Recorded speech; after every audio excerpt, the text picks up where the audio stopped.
Ішоў 20-й год 21-га стагоддзя, у адной IT-краіне ў самым цэнтры Еўропы нарэшце дазволілі фатаграфавацца на вакзалах і ў метро. Вось гэта небывалае дасягненне айчынных чыноўнікаў, проста гонар бярэ за Беларусь. Яшчэ адно дасягненне менскага гардавога цяпер можна памацаць. І ніякі злы дух у выглядзе вось такога мужчыны ў форме НКВД да вас не прыйдзе. Я думаю, калі б Лукашенко пабачыў гэты разгул дэмакратыі ды свабоды, напэўна б усё гэта адразу ж прыпыніў. А мы аглядаем галоўныя навіны тыдня, як звычайна, суб'ектыўна ды з гумарам. Пачынаем.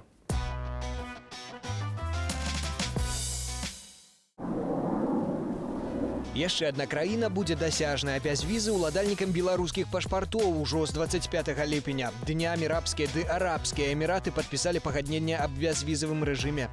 Очень ждал, всю свою сознательную жизнь. Пускай она хоть с Марсом какую-нибудь там бесплатную визу сделает. Какая мне разница, что мне Эмираты? Я против этого.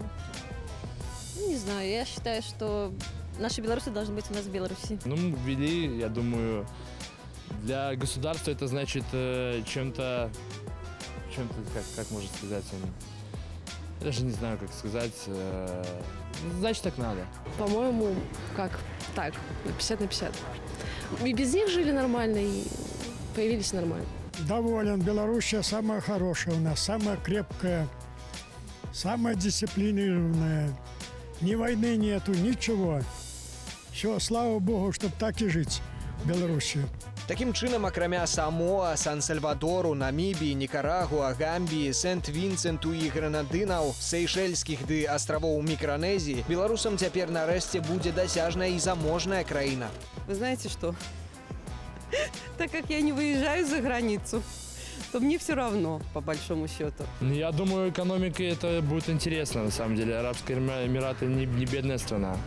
То есть, если ввели, значит, так надо было. Ну, когда у человека средняя зарплата $250 и такую дорогую страну, как бы... Нет.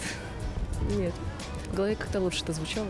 Сёння загадзя аформленая віза не патрэбная беларусам для наведвання 83 краінаў свету. Суседзі ж украінцы могуць паехаць у 134 краіны, расейцы ў 118. Уладальнікі пашпартоў Латвіі, Літвы ды Польшчы на мяжы касмапалітызму маюць у распараджэнні больш за 160 бязвізавых краінаў. А вось сусветны лідар у бязвізе акурат аб'яднаныя арабскія эміраты. Для іх адкрытыя 173 бязвізавыя краіны.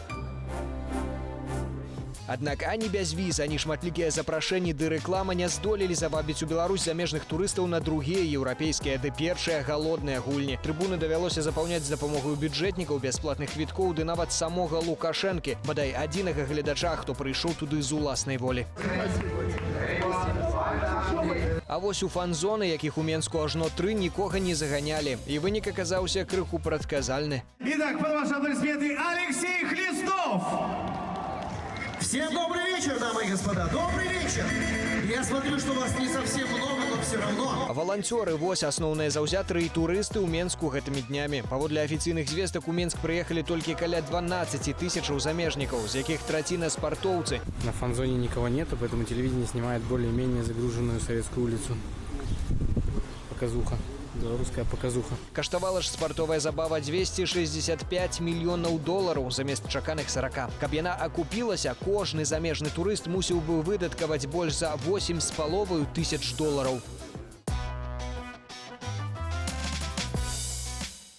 За матэрыялы пра малыя заробкі ды іх затрымку ад 2 судоў глыбоцкага ды шаркаўшчынскага наш сталы ды улюбёны карэспандэнт у рэгіёнах Зміцер Лупач атрымаў адпаведна 2 штрафы. Прычым склалі гэтыя штрафы 2000 рублёў, 2 разы па 500.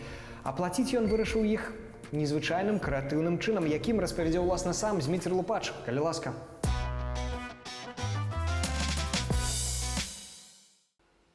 1020 рублёў у глыбоцкі суд по рублю.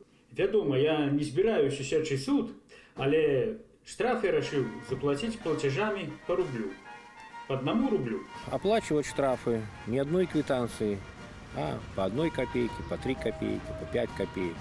Вот. И пусть эта власть считает ваши копейки, пусть у них закипают мозги, пусть закипают компьютеры. Аплаціць штраф нават квіткамі па 1 рублі аказалася справай даволі маруднай.